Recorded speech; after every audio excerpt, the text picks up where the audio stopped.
nossa professora vai falar sobre cumprimento, né, professora? Cumprimento de sentença. E aí passa a palavra à nossa professora Maria. Boa tarde, pessoal. Estou muito feliz de estar aqui com vocês, viu? Agradecer o convite, Antônio Júnior, né? Através dele que a Eza me convidou. E conversar um pouquinho com vocês sobre cumprimento de sentença nesse evento de atualização tão importante, né, doutora? Eu costumo dizer aos meus alunos que quando chega essa fase, eu dou aula na UniFG, e eu costumo dizer aos meus alunos quando chega essa fase que é a fase da pessoa ganha, mas não leva. Advogado sabe bem o que é isso, né? É a fase do ganha, mas não leva. Infelizmente, né? Então aí o CPC 2015 trouxe algumas questões para tentar facilitar a vida da gente com relação a essa parte do... Vamos tentar corrigir essa parte do não levar, né? Vamos tentar realmente efetivar as decisões judiciais. Tem alguns... de todo o Código de Processo Civil de 2015, né, que entrou em vigor há mais ou menos mais de um ano, um pouquinho, março do ano passado, a gente já começa a falar das primeiras aplicações do CPC, e não mais tão somente as novidades do CPC. Até porque em sede de cumprimento de sentença a gente sabe que do que foi mexido foi o que menos foi mexido. Já que tinha uma alteração já relativamente recente, né, de 2006, com a Lei 11.232, depois a Lei 13.182, e a gente, do que foi mexido, das novidades do CPC 2015, foi o que menos trouxe, assim, alguma questão de grande impacto. Dentre as questões extremamente relevantes que eu acredito que tenha vindo, isso a gente percebe muito na militância, sou advogada militante também, sei como é o dia a dia de fórum. Às vezes a gente tem o CPC do juiz, né?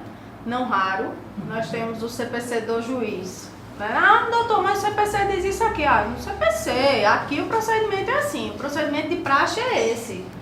Né? De praxe, a praxe dele, né? Enfim, isso acontece bastante.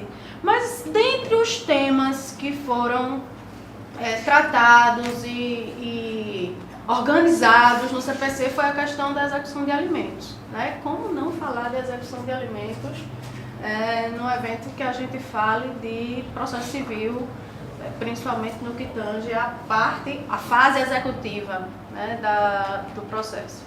A gente tinha uma discordância muito grande, tinha uma dissidência doutrinária muito grande quando se tratava de execução de alimentos, no âmbito do CPC de 73, por conta da inexistência de revogação expressa do processo autônomo de execução de alimentos.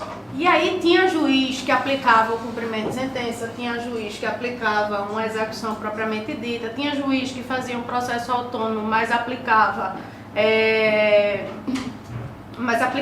as regras do cumprimento de sentença, enfim, ficava uma coisa muito desorganizada.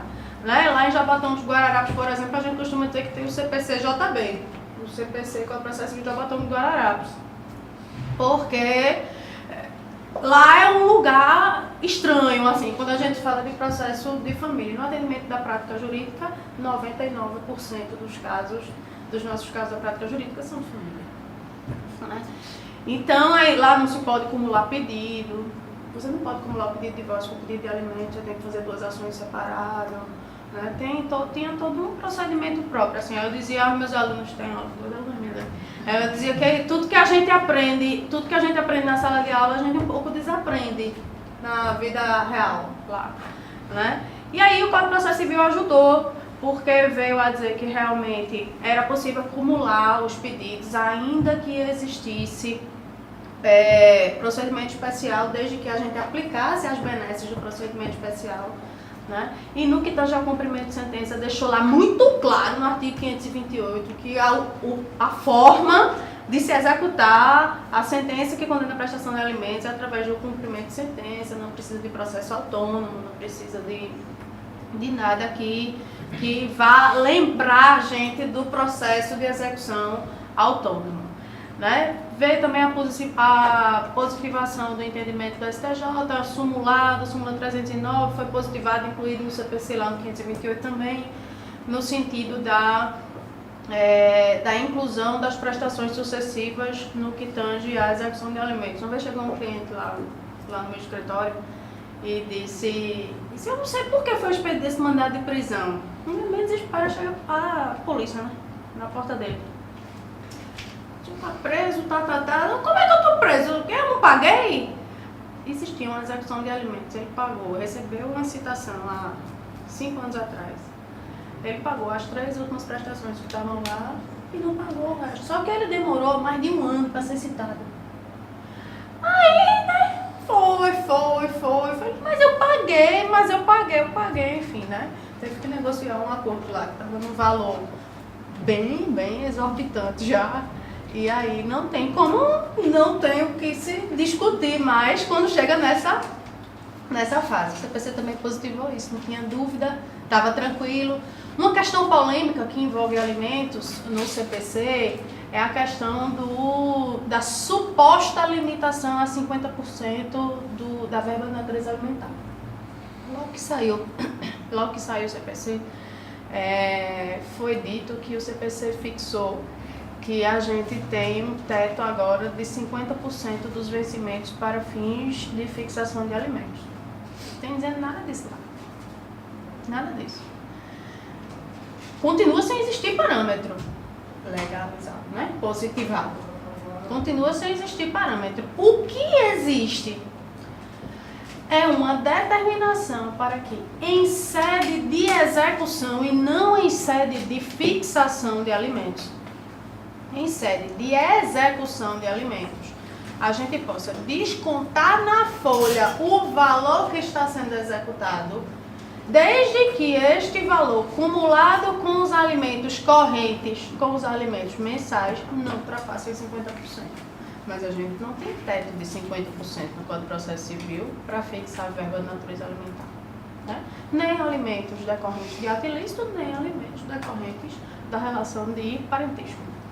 Esse é um mito grande que vem sendo propagado, assim, algumas pessoas, agora já está diminuindo, né? Mas assim, isso foi um assunto muito recorrente nas nossas rodas de conversas entre advogados, na época logo do boom, né?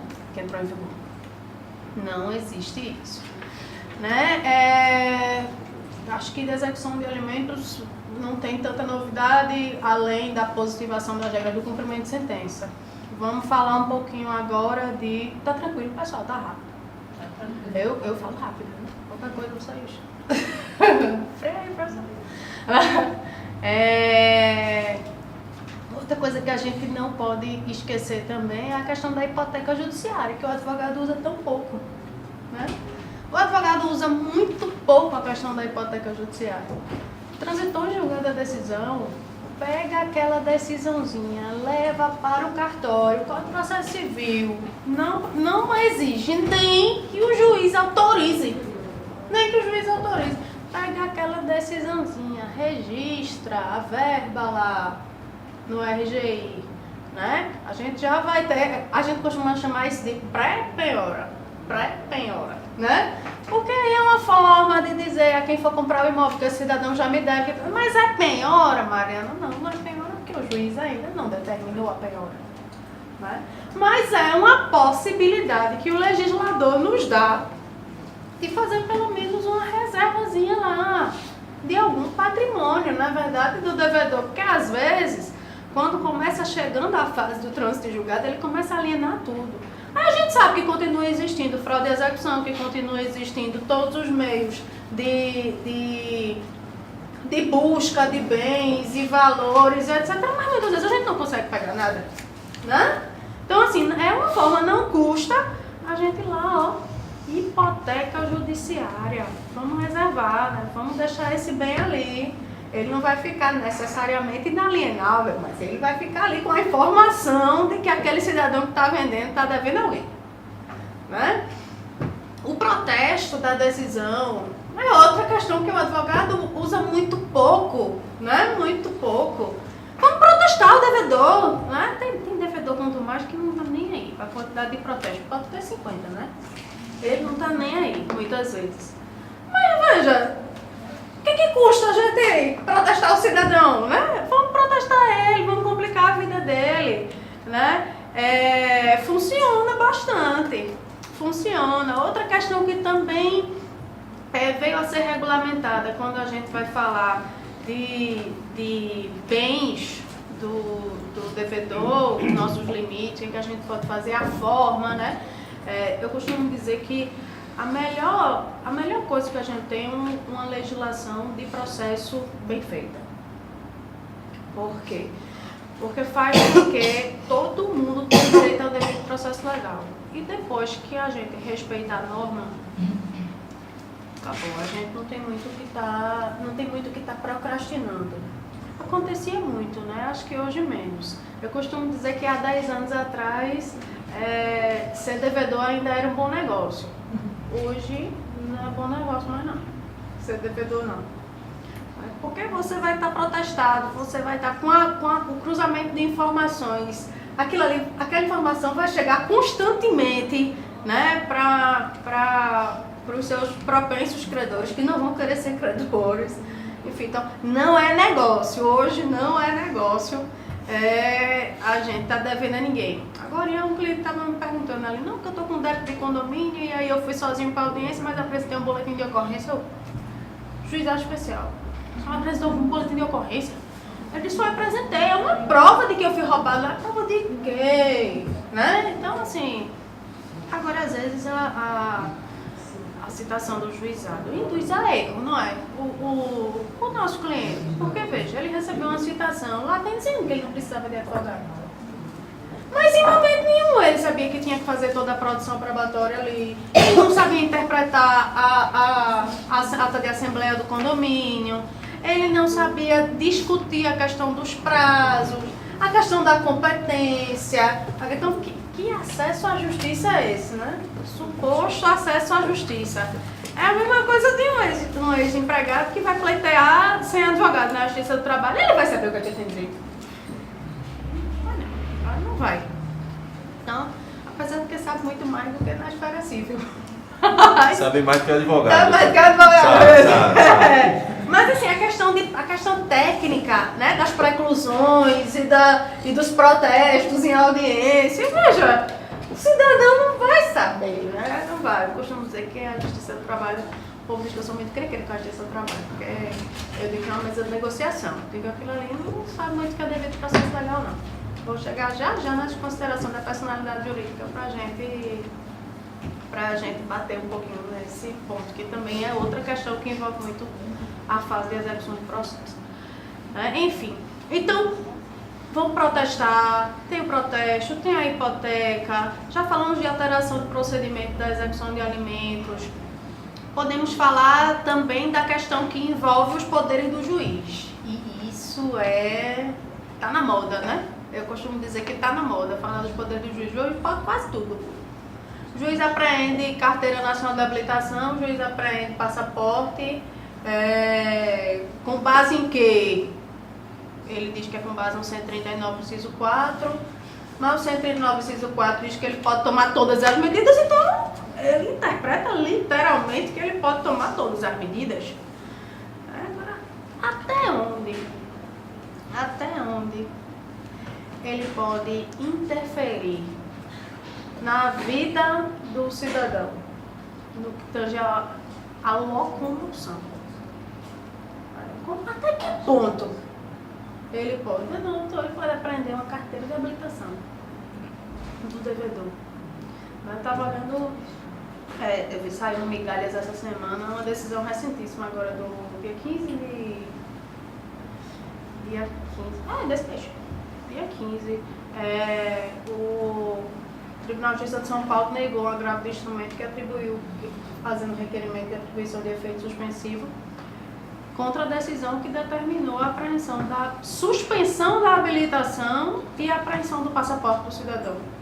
Veja só, uma coisa você está falando do passaporte, isso é verdade, né? Isso eu costumo dizer que existe uma ligeira flexibilidade, porque se você tem dinheiro para você precisar de um passaporte para estar viajando, ou você justifica a necessidade da utilização daquele passaporte para fins de subsistência da sua família, ou então é muito muito estranho você estar com o passaporte todo carimbado e não ter dinheiro para pagar a execução. Ninguém conseguir localizar bem para pagar a execução.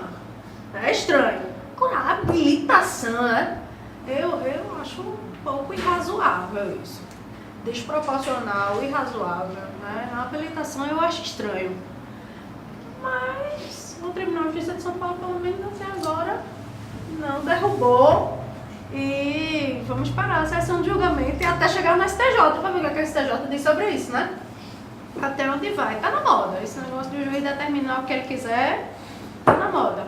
Isso é ruim pra gente. Assim, eu não enxergo muito com bons olhos essa liberdade toda que o juiz pode ter de estar cerceando assim, a vida do cidadão. Né? Eu não enxergo tanto com bons olhos, não. Mas vamos ver até que ponto os tribunais vão dizer que o juiz pode chegar. É uma questão imensamente polêmica essa dos poderes do juiz. Outra questão, mas essa foi muito boa para a gente do CPC em 2015, foi a questão do procedimento do Bacenjude. Que é muito mais fácil do que ter que estar constantemente pedindo a liberação de penhora de valor de salário, por exemplo, que tenha sido penhorado. Então, assim, essa questão é extremamente relevante para o devido processo legal. Outro ponto que a gente não pode esquecer de falar, cheguei a mencionar agora há pouco, é a questão da desconsideração da personalidade jurídica. Desconsideração da personalidade jurídica que no processo civil é utilizada de uma forma e no processo do trabalho é utilizada de outra, completamente diferente, né? No processo de trabalho, apesar da instrução normativa 39 do TST ter dito que albergou o procedimento trazido pelo 133 lá do Código de Processo Civil, eu particularmente não vejo aplicar nada daquilo. No processo do trabalho, o que a gente tem é a desconsideração pelo simples fato de não ter localizado bem da empresa, e aí não interessa qual é a teoria, não existe necessidade de se estudar as teorias da desconsideração da personalidade jurídica, porque o que interessa para a Justiça do Trabalho é encontrar o dinheiro, independentemente de quem seja, às vezes, né? Porque às vezes eles também dizem que fulano é laranja, ciclano é... E não tem nada disso, muitas vezes. Mas enfim, então, a Instrução Normativa 39 do TST, que disse o que era que aplicava do Código de Processo Civil, o que era que não aplicava do Código de Processo Civil ao processo do trabalho. Disse claramente, trouxe expressamente a obrigatoriedade de aplicação do procedimento de desconsideração de personalidade jurídica. E como é esse procedimento? Procedimentozinho, um incidentezinho em apartado, é para suspender o curso do processo, é para ter o devido contraditório, é para ter análise de provas sobre a desconsideração da personalidade jurídica. Só depois disso é que o juiz vai decidir. Ah, Mariana, mas veja, se o juiz for fazer um negócio desse, quando ele iniciar o procedimento de desconsideração de personalidade jurídica, já vendeu tudo. Não, doutora? Já vendeu tudo. Mas aí a gente pode se utilizar das tutelas provisórias. Por que não fazer pedido de natureza cautelar? Né? Por que não? É tão comum, a gente usa tanto, né?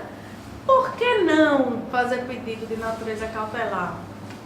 Tudo bem, eu vou requerer a desconsideração da personalidade jurídica, mas, doutor, antes do senhor citar, liminarmente, né, antes de citar, faça um arrestozinho, né? Junte os bens que porventura a gente ainda possa encontrar, para ver se a gente conseguir aferir esse valor, né? Mas que tenha o devido contraditório.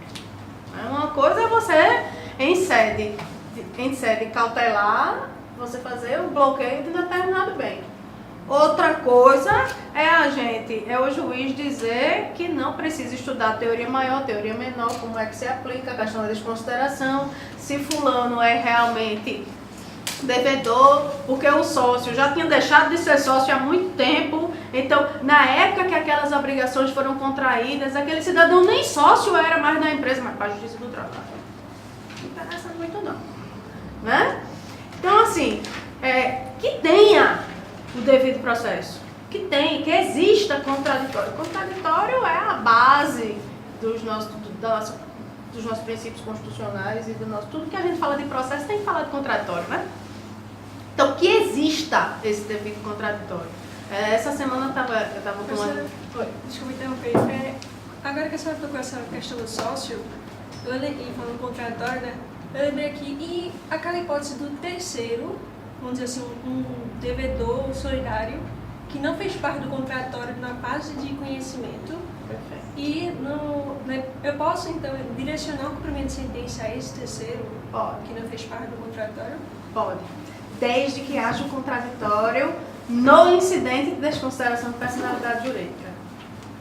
Então, eu tenho uma sentença que condenou só a PJ, só a pessoa jurídica. Né? Os sócios, até então, não foram incluídos na fase de conhecimento do processo. Chegou na fase executiva. Chegou na fase, não encontrei nada na empresa. Né? Tem todas as características. Abuso de direito, desvio de poder, transferência de patrimônio. Até porque hoje a gente tem a vantagem da desconsideração de personalidade jurídica inversa também, né? Inversa. Às vezes o patrimônio sai do nome do cidadão e vai tudo para a empresa. Eu não tenho nada no meu nome, mas tá tudo no nome da empresa. E no nome do outro também. Também, não pode ser também. Essa parte é mais difícil. Essa parte é mais difícil. Já vi, viu? Eu também. Do outro. Do outro que era sócio. Aí. Então, aí a gente vai, se você for caracterizando a utilização e a finalidade da utilização daquele bem, né, aí a gente vai conseguindo caracterizar a fraude. E o que interessa para fins de caracterização da despersonalização da personalidade jurídica, despersonalização da personalidade jurídica é ótimo, né? Descaracterização, a gente é a fraude, é o ânimos de fraudar. Então, se a gente consegue caracterizar que existia elemento dessa natureza, aí vamos pegar todo mundo. Né? Vamos fazer com que o patrimônio, né, daquele pessoal também seja atingido. Se tiver o devido processo legal, perfeito. Mesmo que não tenha participado da fase de conhecimento do processo. É possível demais incluir. Mas tem que ter um incidente de desconsideração de personalidade jurídica para efetivar o contraditório. Para que seja efetivado. Mas o que é que acontece na prática? Isso é o dever ser, né? O dever ser é uma coisa bonita, danada. O dever ser, a lei é linda. E o ser? E como é que funciona no dia a dia? Como é que funciona? Funciona assim, o juiz procura bens. Na justiça do trabalho, né? O juiz procura bens. Ah, não achou não?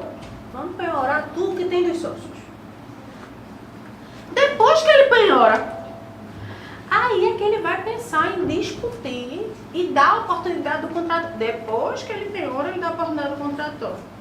Você já perdeu todas as vendas que você poderia fazer, você já está com o bem parado, um ativo ali parado, né? Você já não tem mais, já não tem como tá de mãos atadas perante a justiça. E aí o que é que acontece nesse caso? O que é que acontece? O que acontece é que, na prática, eles penhoram, aí citam, eles inverteram o procedimento, né? Penhoram, citam, e quando você apresenta a resposta, aí o juiz diz, tranquilamente, não, o sócio está apenas tentando se esquivar das suas obrigações, portanto, eu nego, rejeito todos os pedidos constantes na defesa apresentada pelo executado. E ele ainda bota lá em cima, despacho. Não é decisão não, é despacho, né? Despacho. Aí quando você vai olhar no PJE, o meme mais legal do dia do advogado que eu vi foi aquele que dizia dia do... Aí tinha um advogado, eu odeio o PJE. Porque a gente tem muitos problemas com o PJE. Eu não conheço esse que não tenha. Eu não conheço esse que não tem ainda. Mas a gente chega lá, o negócio nasceu para dar certo. Vai dar certo. Então, Eu interrompendo mais uma vez. Não, pode ir, tá? Lindo não. É que ainda existe muito processo físico, né? Aí, eu pesquisei, né, como é que funciona o cumprimento de sentença, nesse caso, o processo físico transformando ele no PJS. Aí eu queria que a senhora comentasse um pouco. Existe uma instrução. Rapidinho, deixa eu fechar essa parte da desconsideração que eu chego nesse ponto. Pra gente não se confundir aqui. Aí o que foi que acontece? Aí o que é que acontece? Ele bota lá, despacho. No PJE não abre prazo pra você. PJE não alerta que aquilo ali é uma decisão. Aí quando eu boto meus alunos para contar prazo na faculdade, aí eu digo, mas professora, por que é que eu vou fazer, por que é que eu vou contar prazo, professora? O PJE diz qual é o prazo. Então, enquanto o PJE não diz. E às vezes diz errado. E quando diz errado? Então. O Fred estava um tempo desse no tribunal falando com o presidente que os prazos, a justiça comum estava saindo errado. Tá. Dizia que era tal data, mas já tinha sido no dia anterior, 2 dias antes, soubesse disso. Veja o Tem problema. problema lá em Recife, em vários processos. E quando conta, assim, a menor, menos mal, né? Teve uma advogada lá do escritório que passou um WhatsApp pra mim, sexta-feira. Doutor, pelo amor de Deus, tem um prazo que tá vencendo hoje, não é hoje não, é segunda-feira. Mas aqui no PJE tá dizendo que é hoje, então. Funciona, eu tava no PJE. Conta o pedaço, cheque PJE. E é quando ele diz que termina segunda, já terminou dia de quinta, né? Aí realmente é problema, né? Aí, enfim, então ele coloca lá, despacho. Aí a pessoa vai fazer o quê com aquele negócio ali? Recorrer. Eu nunca olho para aquele prazo do PJE. Eu também não, porque senão... Não confio não. Sim, não, eu também não confio não. Aí você recorre. Quando você recorre, o juiz diz, não cabe recurso, porque é despacho. Meu amigo, veja bem.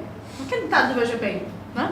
Meu amigo, veja bem. Como é que você nega um pedido e você está dizendo que isso é despacho? Você recorre da decisão dele que negou seguimento ao seu recurso. Quando chega no tribunal, tá lá, né? Tudo bloqueado, porque não inverteram o procedimento, o contraditório não foi invertido, né? Tá lá. Chega lá no tribunal. Porque de fato só cabe recurso após garantia da execução. E aí ninguém discute mais sequer a legitimidade para figurar no polo pacífico da execução, porque o tribunal diz que tem que garantir a execução para discutir isso. Matéria de ordem pública. Que a gente já aprendeu há muito tempo. Que deve ser apreciada pelo juiz de ofício, que dirá ser alegada pela parte. Então, a gente tem no dia a dia muitos problemas com relação à desconsideração de personalidade jurídica. Muitos. O Código de Processo Civil, devidamente ratificado pela Instrução Normativa 39 do TST, trouxe para a gente a procedimentalização do Instituto, que é um negócio arretado, bonito de se ver, mas que na Justiça do Trabalho, eu costumo dizer que aquela Instrução Normativa 39 não é mãe de Deus, não. Porque ela só diz que só pode aplicar o que for conveniente para a Justiça do Trabalho, né? E não para o devido processo legal. Costumo dizer às vezes que conveniente para a Justiça do Trabalho é conveniente para o funcionário, né? Mas isso é uma longa discussão de advogados. A gente quer advogado para reclamar. É uma longa Não discussão. recebe aquela cartinha dizendo que já exauriu todos os meios. Aquela é pior. Aquela é a pior que tem, né? Aquela Aquela é a pior que tem. Você, meu Deus, e agora, né? E agora? Quando agora, com a reforma da CLT vai ter prescrição intercorrente agora. Né? Prescrição intercorrente, mas aí daqui que suspenda, aí deve ficar feito prescrição do processo penal.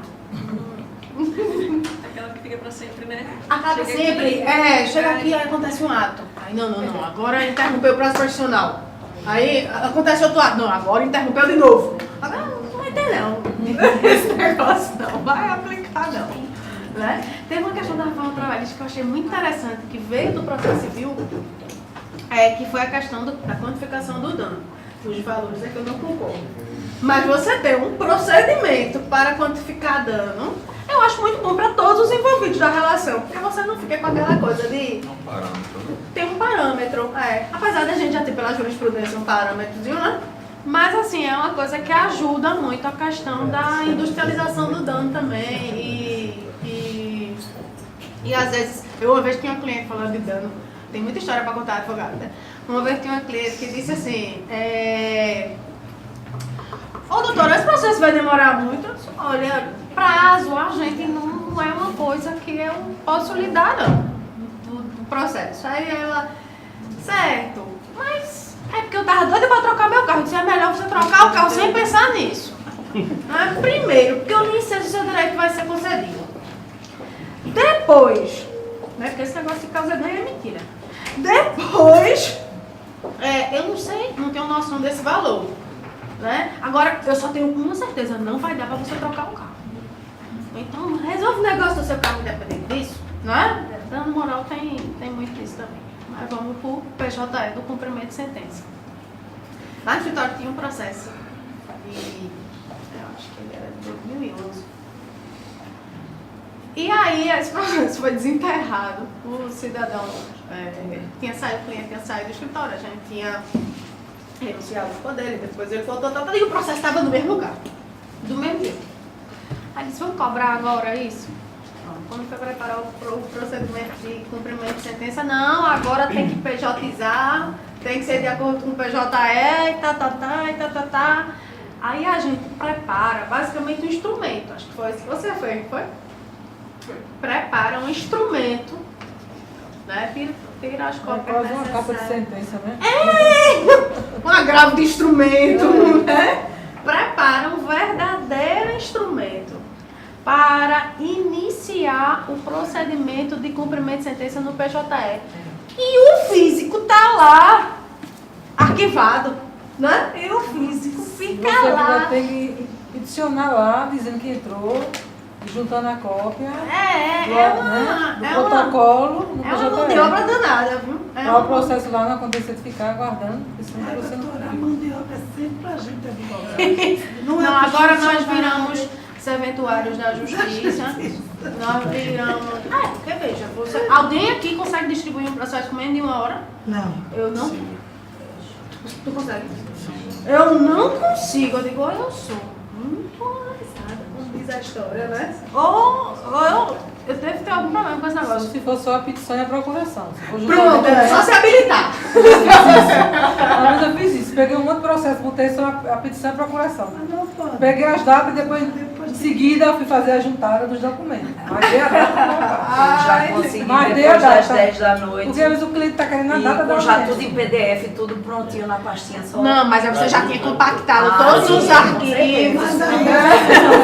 aí, tem que ser no tamanho que o PJE Depois de tempo eu já trabalhei. Só enviar, né? Depois das 10 da noite. Exatamente. Aí, esse PJE dá muito trabalho. Isso acontece também, minha gente, nas execuções dos cumprimentos de sentença que eu falei logo no início sobre cumprimento de sentença de alimentos. Às vezes, beleza, a gente aplica cumprimento de sentença, quando sai a sentença, tá tudo lá. Você aplica procedimento sincrético, tá na moda, né? Desde 2006 tá na moda esse nome. Sincrético. Porque é tudo junto, tudo no mesmo processo, o processo é linear. Eu não sei como é que o processo é linear, não, mas é linear. O processo é linear, né? Aquela coisa, um ato após o outro, bonito de se ver, né? Aí, tudo bem, funciona perfeitamente o cumprimento de sentença quando a gente está falando de um processo em que transitou em julgado agora a decisão, ou então eu vou fazer um cumprimento provisório de sentença. E quando a sentença de alimento já está lá, uma data, 10 anos depois o cidadão deixou de pagar, né? O processo está lá no arquivo, está no arquivo. Aí a gente vai fazer esse mesmo procedimento. PJizar o cumprimento, PJizar, PJizar o cumprimento de sentença. Ainda tem que fazer a planilha, né? Com os carros. Então, e advogado não gosta de fazer conta, né? O sistema lá, ver como é o Eu digo que eu não sei fazer conta, não, minha gente. Eu sei calcular honorários. Mas tem um programa assim Eu na aprendi no internet site que que é tem. bem simplesinho. Você preenche lá e Já sai pronto. Já sai pronto. desse Se sai certo ou não, é que não sabe. Eu digo que advogado, o Código de Processo Civil disse que quando veio tratando do cumprimento de sentença, e da liquidação de sentença, inclusive, disse que o CNJ ia disponibilizar esse programa. Tu já encontraste esse programa? Do CNJ, Conselho Nacional de Justiça, de atualização de cálculos Eu não sei se é do CNJ, eu sei que encontrei ele num site do TJPE. É como se fosse um blogzinho do TJPE e lá tem as informações. Eu já usei. Vamos compartilhar o site. Não pode pedir para mostrar Ajuda bastante. Então, outra novidade do CPC 2015 que não pode mais. Não pode mais. Antigamente, o que era que a gente fazia? A gente requeria, né? Nem era o cumprimento, na verdade, era a execução de sentença. E a gente poderia liquidar com a contadoria do foro. Assim, às vezes o processo demora uma eternidade lá. na Justiça Federal. Mas a gente, né, na Justiça Federal. Aí a gente não fazia as contas, né? Não precisava fazer a parte da Agora esse pessoal erra tanto, né? Aí agora. Pelo menos esse trabalho erra muito. E aí, hoje em dia, não mais. Hoje em dia, meros cálculos aritméticos o advogado tem que fazer. Agora, vai dizer o que é mero cálculo aritmético do advogado. Né? Eu queria que atualizassem tudo. Faltou, né? Eu queria que atualizassem tudo. Mas a gente aprende, né? Acaba tendo que aprender. Calcular correção monetária, jornal, tá aí, tá tudo O certo. problema é quando existe essa variação de juros numa justiça para outra, né? Porque tem uma tabela aqui para o TJPE, tem uma tabela para Minas Gerais, outra para São Paulo, Outra tem pra- uma aqui para a Justiça E a Federal. tabela da Justiça Federal que é diferente. Que é diferente ainda. Exatamente. Então tem que estar atenta a todas essas questões. Essa parte do cumprimento de sentença, essa parte de execução, a parte mais complicada é a parte das contas, é verdade.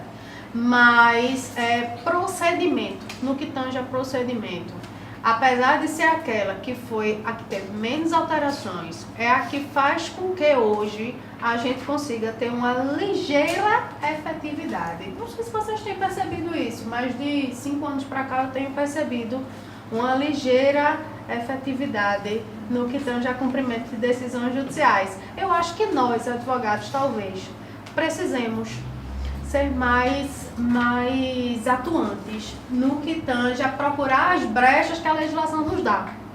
Mais Né? objetivos, muitas vezes. Precisamos dar o caminho das pedras ao judiciário. Acho que a função do advogado nessa fase do processo, em respeito, é claro, e na defesa dos interesses do cliente, seja talvez entregar lá tudo muito prontinho para o judiciário. Que cada vez está com mais demandas, cada vez a gente não consegue dar conta. Vamos lá? Essa é interessante. Em relação a como é que está ficando os honorários de 10% em cima daquela quantia que não é paga. Isso. Porque no cumprimento de sentença de quantia certa tem 15 dias, o devedor tem 15 dias para pagar, não sei o que, não pagando, incide 10% de multa e honorários de 10%. Isso realmente está sendo. Como é que está sendo isso? Eu particularmente não estou vendo o juiz aplicarem a majoração dos honorários diretamente, não. Eu estou vendo eles aplicarem ao final. Porque agora a gente tem majoração de honorários em fase recursal, a gente tem majoração de honorários em fase de cumprimento de sentença, desde que, né, minha gente, não exceda os 20%. Mas semana passada eu estava até na sessão de julgamento do tribunal e houve uma divergência entre os desembargadores. O julgamento do recurso era unânime, mas existia uma divergência entre os desembargadores no que tange a majoração dos honorários.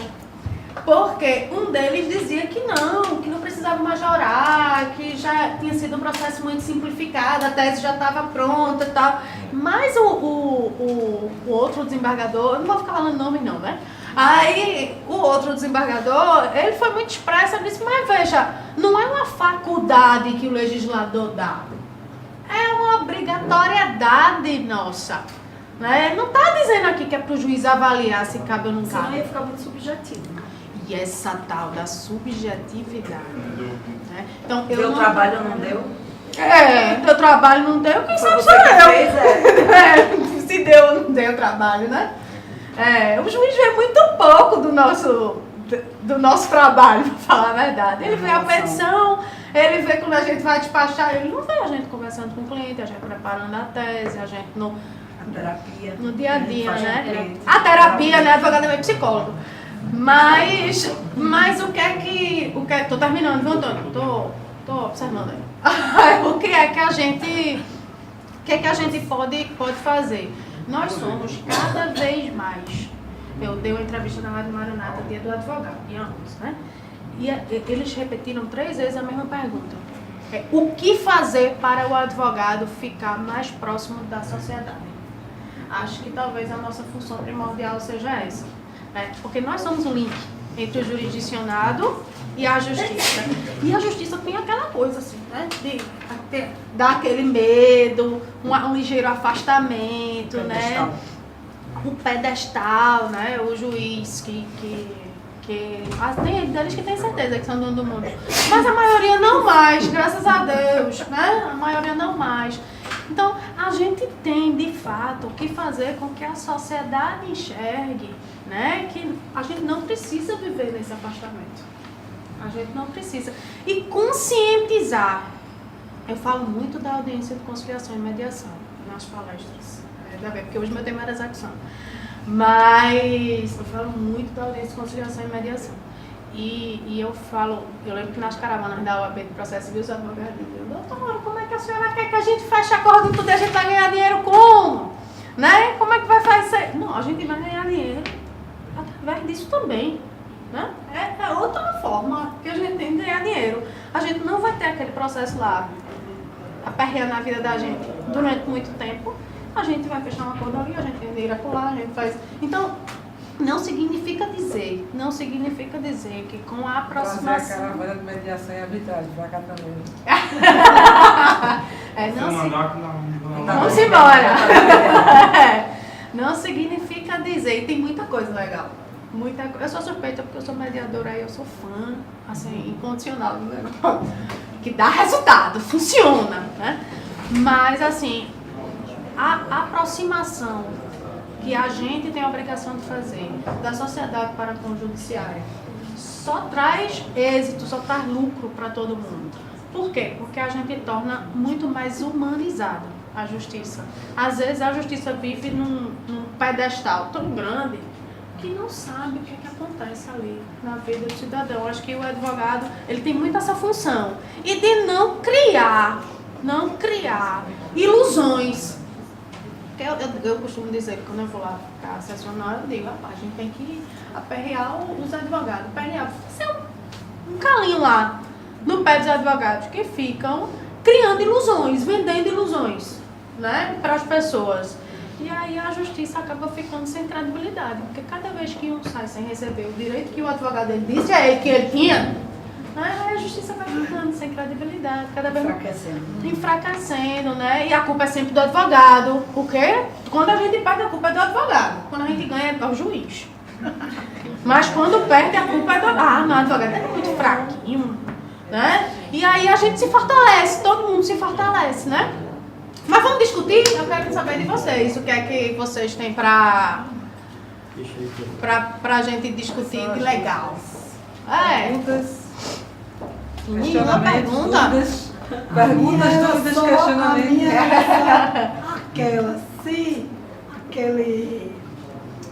Você falou do protesto. Sim. Você pode fazer o protesto com aquela cartinha que a gente recebe da Justiça.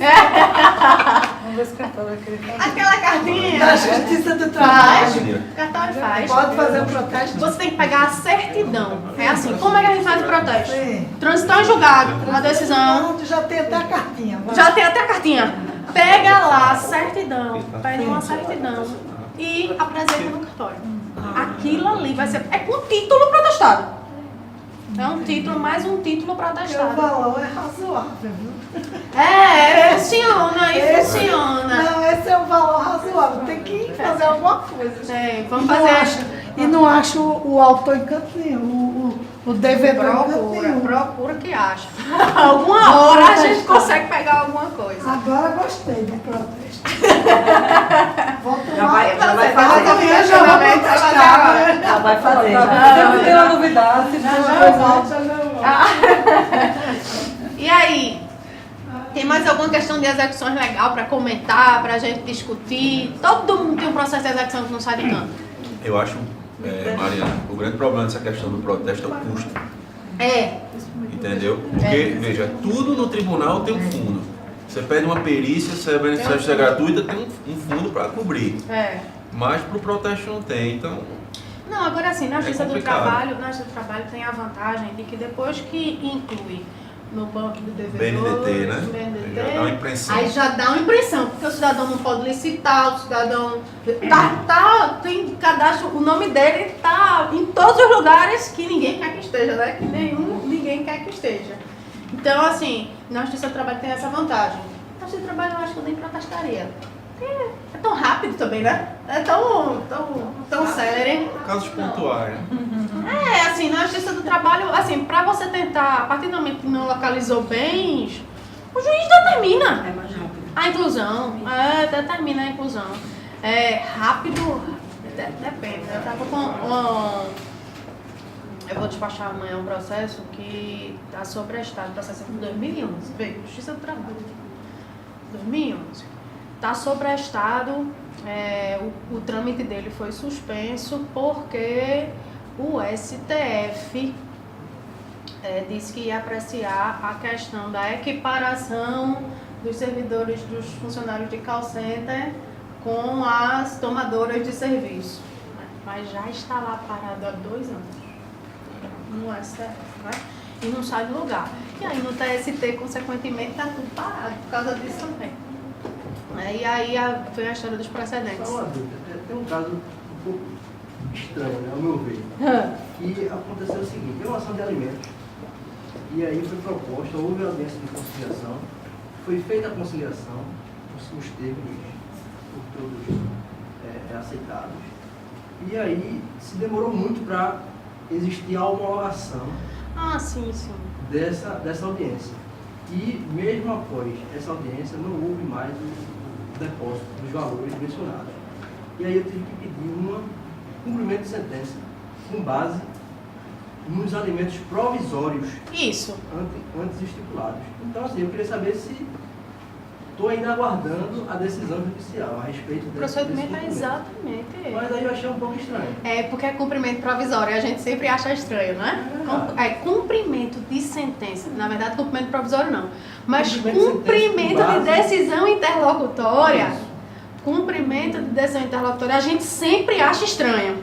Porque foge da nossa... Foge. Foge. Foge da nossa realidade, mas está certíssimo. Né? Foi antes da audiência, não foi? A tutela provisória. Antes da audiência, exatamente. Pronto, então pelo menos não tem risco E de até perder. então não foi homologado ainda o acordo.